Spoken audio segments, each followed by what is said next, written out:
Good evening.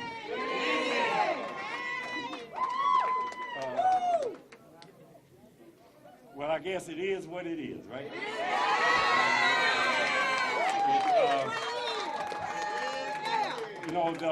All the votes have not been counted, but so we're going to take a leap here and make an assumption.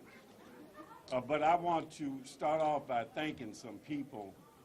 First of all, you have to thank your family because of the sacrifices that they have to make in order for you to be able just to do your job.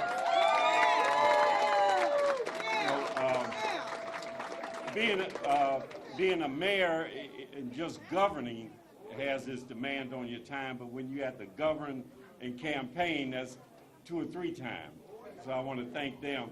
Also, want to thank the people who actually ran the campaign. Running a campaign is not easy. There's some things you have to know and some things you have to do. So I want to thank my campaign leadership and all the work that they've done, along with the people who worked the polls, the volunteers, the staff, all the people who were involved in the campaign. Because, again, I'm the candidate, but there's a lot of work that goes into running a successful campaign, and they did it. They did it. Also want to thank those who were supporters, whether financial or otherwise, and they supported me for another term. It's not that easy to support someone after 8 years and then you're going to go back and support them again. But again, people did it. And finally, I want to thank the people of the city of Cleveland for demonstrating confidence.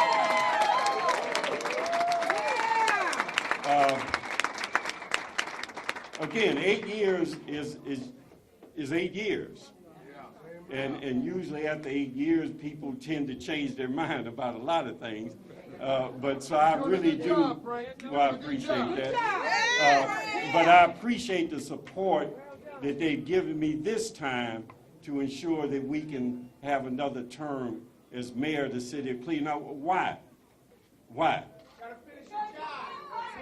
Now, I will tell you that on my campaign stump, as I was campaigning, I talked about things, and I'll briefly go through them tonight, and that is about how do we position Cleveland for the future? How do we ensure and better guarantee that Cleveland is successful, not only in terms of prosperity, but quality of life for all of our residents? How do we do that? And how do we institutionalize this approach in a way that guarantees, regardless of whoever the mayor is, that this is what the expectation is from that mayor, from a city council, from the business community, as to how we should govern and how we should behave as leaders of this city in order to guarantee prosperity and quality of life. How do we institutionalize and create that infrastructure? But I will tell you, that was my campaign stump. That's what I did. That's what I talked about. And but what does it mean? What does it mean?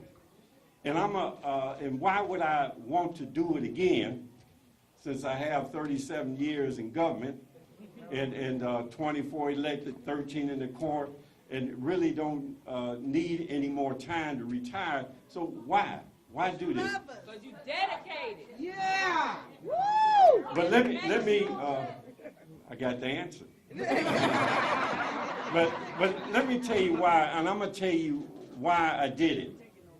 Why I did it, and what it means to me to be mayor, and why I chose to become mayor in the first place, and why I've chosen to run for a 3rd term. And I know I mentioned these things, but let me break it down a little bit further. And I'll do it in a way by telling you a story. And it's a true story. True story. How many of you remember Councilwoman Fannie Lewis? Councilwoman Lewis could be your best friend and your worst enemy, right? But the one thing that people knew about her, she was committed and she was dedicated to the well-being of the people she represented. To the point that she worked hard. She was one of the very few council people left who would actually answer a phone. And would do it in the middle of the night, 2 or 3 o'clock in the morning. And at the same time, she was raising grandchildren. I'm talking about little ones. So you can see the kind of stress and the burden she was carrying. And you know, she got sick. And they took her to the hospital, and when they took her to the hospital, they made her stay against her will. They made her stay, and after about 2 or 3 days, after they got her blood pressure in line and all these other kind of things, and they wouldn't let her have calls, they wouldn't let her have visitors, and she got more about herself. Then I saw her in City Hall after she got out. And when I saw her, she said to me, now we were both councilmen then, she said to me, she said, Frank, I had a vision. And I said, he just playing his little self. Oh. She said, Frank, I had a vision. And I asked her, I said, well, Miss Lewis, what was your vision? She told me that her vision was there was this huge slab of concrete, a huge slab of concrete of enormous weight. Huge slab of concrete of enormous weight. And that she heard crying and moaning and wailing from beneath that slab of concrete. And I asked her, I said, well, Miss Lewis, what did it mean? She said she asked the same question. What does this mean? And it came to her that the crying and the moaning and the wailing from beneath this huge slab of concrete of enormous weight was that of the people. And that they were crying and moaning and wailing because they had to bear the burden of this huge slab of concrete of enormous weight. And she said to me that it's our duty and responsibility as public officials never to add to that burden, but to relieve that burden in what we do. And that if we add a feather, then we have added to the burden of the people. And so when I talk about the things that I mentioned on my stump speak, that's what it's about. To serve the people of the city of Cleveland and to create an environment and to create an infrastructure to institutionalize a way of life that will relieve the burden of the people of the city of Cleveland.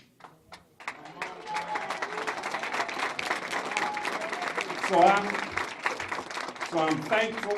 I'm thankful to the confidence and the faith that people have put into me for this third term, and that it is my intent in all of what I do, you can measure by whether or not I'm relieving or adding to that burden. And the people of the city of Cleveland, I believe, know intuitively that even though they may not understand everything that I do, when I do it, and how I do it, they know that I care about them. I care about them. So thank you very much. Appreciate it. Thank you.